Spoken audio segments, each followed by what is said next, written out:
Okay, so you've heard the idea of a win-win solution. Doesn't that sound nice? Wouldn't it be great if I can get my needs met and you can also get your needs met? The reality is it doesn't feel very realistic because let's say we both apparently want the same thing. I want 10 oranges. You want the same 10 oranges. There's no way for us both to get all 10 oranges. We can compromise. I can take 5. You can take 5. I can compete and just grab them and run away with them. I can decide that your reason is more important and so I give them to you. But there's no way for us both to win them, correct? I'd like to offer a practical tool that you can employ the next time you feel like you're in that kind of situation.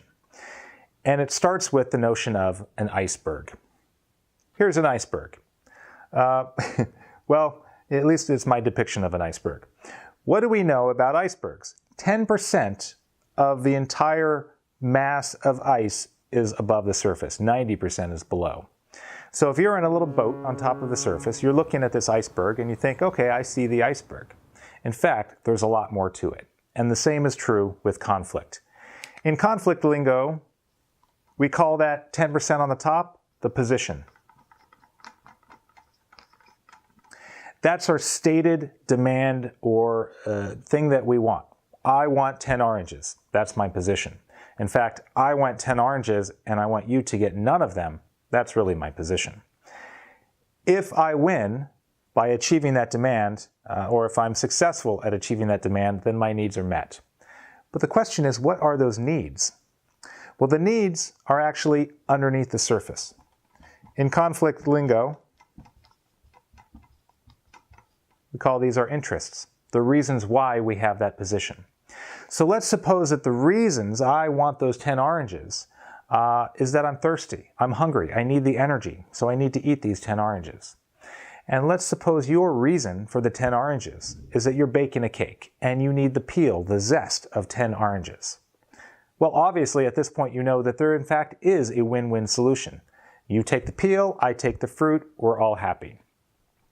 Now that may not feel very realistic because it seems like kind of a contrived example, and it is. But in fact, when we employ this very simulation in workshops, we find that most people do not find the win-win, even though it's available to them. And those who do find the win-win only do so by this process. And it's not always a conscious one, but basically it requires being curious, going below the surface, investigating the reasons why someone is demanding what they are, and from that conversation, learning about some possible win-win solutions. So the next time you find yourself in conflict, instead of pushing on the position that you have or assuming that you know the full story behind the others, start by being curious. Ask why. Go deep.